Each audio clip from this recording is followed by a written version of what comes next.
नमस्कार, मैं आपका मित्र सर्वमित्र। मसला है 9.5 साल मुख्यमंत्री रहे खट्टर साहब का चुनाव प्रचार के दौरान किसान खूब स्वागत कर रहे हैं और खट्टर साहब भी मंद मंद मुस्कुराते हुए चुपचाप वहां से गुजर रहे हैं।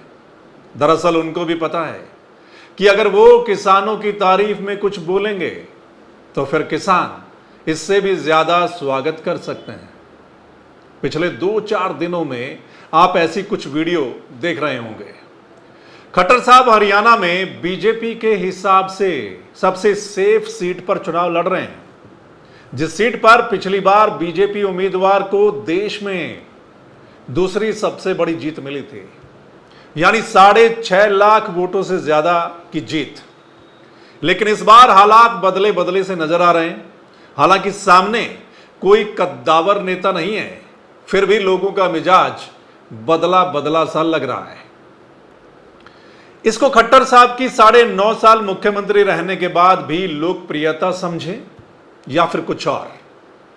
करनाल लोकसभा में रहने वाले कुछ लोग कहते हैं कि क्या किया हमारे लिए खट्टर साहब ने। तो 9.5 साल मुख्यमंत्री रहे, पर काम तो नहीं करा कुछ करे ही नहीं करे नहीं ना। ये पड़ी सड़क टूटी है, पड़ी आगे देखी जाएगा, गांव गोरा देखे कुछ काम नहीं करे खट्टर ना। और 2 साल 3 साल देखो सड़क पड़ी, वो बंद उसाली वो कमाया दो रखो नहीं पड़ी। अच्छा, सड़कें टूटी हुई हैं, सड़कों का काम नहीं हुआ। खड़ो यार, ये तो देख लीजिए जाओगा काम कुछ नहीं। हालांकि मुख्यमंत्री रहते हुए मनोहर लाल खट्टर ने खूब चलाए, किसी को कुछ समझा ही नहीं। वो कहते हैं ना कि फलाने नेता को तो सत्ता का नशा हो गया है। ठीक वैसा ही खट्टर साहब के साथ था। कई ऐसे मौके आए जब खट्टर साहब का यह अंदाज विधानसभा में भी दिखाई दिया। किसी विपक्ष के नेता ने अगर सत्ताधारी पार्टी के नेता पर भ्रष्टाचार के आरोप लगाए और कागज भी दिखाए तो खट्टर साहब ने अपने नेता को वहीं क्लीन चिट दे दी। किसी और मंत्री पर संगीन आरोप लगे और विपक्ष ने इस्तीफे की मांग की तो खट्टर साहब बोले कि नहीं लेंगे, नहीं लेंगे, नहीं लेंगे। क्या इस्तीफा लेंगे? क्या वो देगा कि नहीं देगा? एक ही जवाब, नहीं लेंगे, नहीं लेंगे इस्तीफा, नहीं लेंगे। और परेशान की बात है, नहीं लेंगे। खट्टर साहब सर्वे सर्वा हो चले थे पार्टी के। 2-4 नेताओं को छोड़कर सब उनकी जी हजूरी में लगे हुए थे, क्योंकि नेताओं को पता चल गया था कि हां में हां मिलाने से तो कुछ मिल सकता है, नहीं तो फिर ठिकाने लगा दिया जाएगा, जैसा कि कुछ नेताओं के साथ हुआ भी। खट्टर साहब अपने आप को हरियाणा बीजेपी का खुदा समझने लग गए थे। मतलब जो भी वो करेंगे सब कबूल होगा। लेकिन वो भूल गए कि राजनीति में और खासकर नेशनल पार्टियों में एक के ऊपर एक खुदा बैठा है। खट्टर साहब कई नेताओं को ठिकाने लगाने के बाद तीसरी बार मुख्यमंत्री बनने का सपना भी शायद देखने लगे थे। लेकिन हाईकमान एकाएक जोर का झटका धीरे से दे देगा, ऐसा उन्होंने सोचा नहीं था। उनके राज में अफसरों ने भी खूब चलाई और चर्चा तो यहां तक थी कि हरियाणा में अफसरशाही का राज चल रहा है। सत्ताधारी पार्टी के विधायक तक कहते थे कि अफसर उनके फोन तक नहीं उठाते।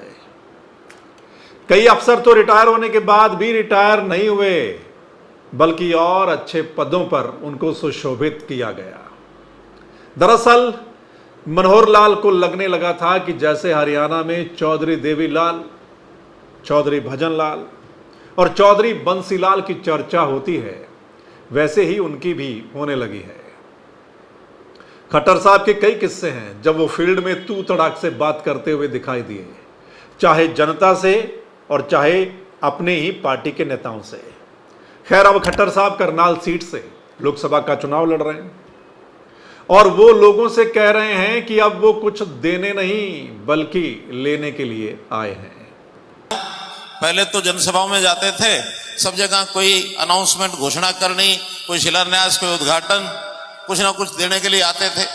लेकिन आज भाइयों बहनों, देने के लिए कुछ नहीं आया, आज मैं लेने के लिए आया हूं। क्या लेने आया हूं मैं आज? क्या लेने के लिए आया हूं? वोट। ताइबी का वोट लेने आया। अब तो खट्टर साहब मंच पर अपने नेताओं को भी पूरी तवज्जो दे रहे हैं। खैर, वक्त वक्त की बात है और वक्त किसी के लिए एक जैसा नहीं रहता। राजनीति हमारे देश में सबसे ज्यादा चर्चित विषय है। जहां कहीं भी 2-4 लोग इकट्ठे हो गए, वही राजनीति की बात शुरू हो जाती है। राजनेता चाहें तो जनता से बहुत प्यार बटोर सकते हैं, अगर वो ठीक से काम करें तो। लेकिन आजकल ज्यादातर नेताओं ने राजनीति को धंधा बना लिया है। राजनीति धंधा नहीं हो सकती, और जो नेता ऐसा सोचता है वो फिर जनता की नहीं सोचता।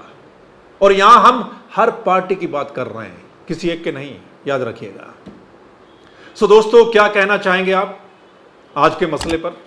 जरूर अपनी राय दीजिएगा इस वीडियो के नीचे कमेंट करके।